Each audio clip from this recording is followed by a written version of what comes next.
So moving away from transference and moving into something that comes up time and time again, it's something we always see on our Facebook page, and that is the writing of reflective journals, Rory. Yes, well, it's kind of part of counselling training, and it really starts at level 2, and it would depend on which awarding body you're under. Some awarding bodies are very specific about journal writing. Others do it as a recommendation. But the reason that students are asked to write a journal is so they can map their journey, their personal development journey. And I still have my journal in the loft with all my other assignments, which I go and laugh at the spelling mistakes at. Occasionally, if I'm ever in the loft putting the Christmas tree away, I might have a look. And I look at my journal and I think, oh, Rory, did you really think like that when you started your counselling training? And I'm kind to myself. I look at it and I think, well, that's where you were then, and you're in a different place now, and kind of smile at the junior Rory in his process of development.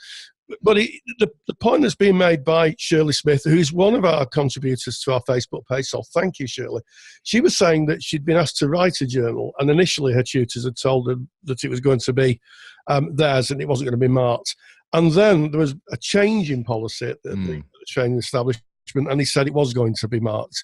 And I think the kind of subtext of what Shirley's saying is that she's unsure what to put in. And I think it's really, really interesting because it's parallels client work. You wouldn't expect clients to tell you absolutely everything, even if you had a complete series of sessions with them. You know, I'm sure that people just don't do that. People tell you what they need to share, and maybe that's the secret here.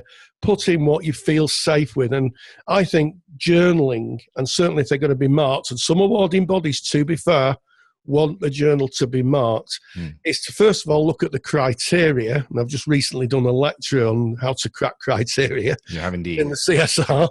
Have a look at the criteria first and what it's asking, and then put in what you feel comfortable with. You know, I think as someone who taught, I would be very reluctant to make a student bare their soul, because you wouldn't do that with a client, and counselling training needs to reflect how you would operate in therapy to a great extent. There are some differences. So my observation, I'm not going to say advice, observation, would be just put in what you feel safe with and what asks for the criteria. There's nothing to stop you keeping your own journal that doesn't have to be submitted. You could keep your own diary if it with stuff that might be more meaningful and more risky for you to share, is what I'd say. But look at the criteria and share what you feel safe with. I think that is really, really good advice. And when the topic came up, and as we were talking about this, I was thinking of my own journey. I struggle with dyslexia, so writing is not a natural medium for me. And I did start a journal because I was requested to. I think in level 3, I was asked to start a journal, but it was never to be handed in. And it started out being quite formally written, and eventually it just went to, if the spelling mistake was there, it was there. As long as I could read it, that was fine. And it stopped being for other people, and it started being for me, where I would just write and write and write and write. And I think if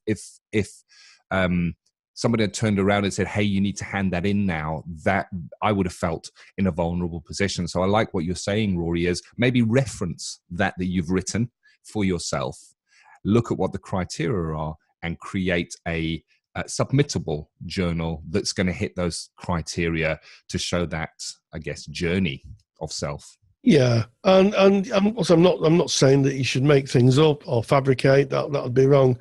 And yes, I also would say, and as a former tutor, do test yourself.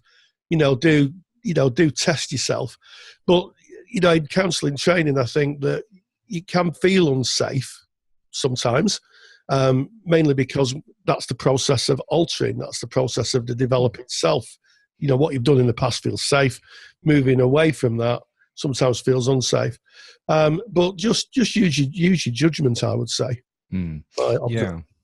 And I get what you're saying is that you may not feel safe to put absolutely everything into something you're handing over. And if we look at counselling and we reflect it to counselling, within a counselling relationship. It is a confidential relationship where usually the people that surround the client are not there. The counselor, is unethical for the counselor to be connected in some way to the client. And then we're kind of directed by the BACP that our supervision should be external to our organization where possible, again, so you have that separation and distance. And I guess if you're going through counseling training, there may be things about the training process, peers within the group that come up for you, jar with you, and it might be stuff that you want to write down. And I guess that it's that kind of stuff you might want to edit out when handing it in, because I know I wouldn't feel safe handing in a piece of work that maybe mentioned fellow peers. So I think it's a good topic and a good topic to discuss and shine the light on it, because it comes back, doesn't it, Rory, to the fact that there are awarding bodies and they have to evidence that we are learning. They have to evidence that there has been some self-development. And we may look at this and go, well, it's not really fair that they should ask us to submit that. But at the same time, they've got to have something to evidence it on. And it's about, there are parts of the process where we have to go along with the process, jump through the hoops to get that qualification. Yeah, and I'd go back as a trainer to the work of John Schleen, who, of course, was one of Roger's students, died. I think he died in 2004.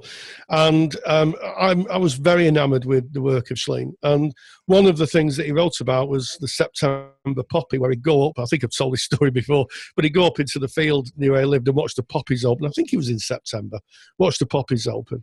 And he said he could force the leaves apart and see what was inside, the beauty that was inside, but he would damage the leaves. Yeah. And he paralleled that really with therapy. I was listening to a piece of work or a job where we're forcing people to expose themselves. And I think the same should be paralleled in teaching. So I'm sure a lot of my teaching colleagues will be nodding. Hopefully they're going to be nodding. I think we have to understand that it can be a gradual process. Nothing wrong with challenging a student and saying, "Yeah, there seems to be a lot in there. I wonder what's going on," and having that kind of discussion, but not forcing the petals apart. I like that. That's a nice way to end it, and I think it's nice and respectful as well. What a great episode!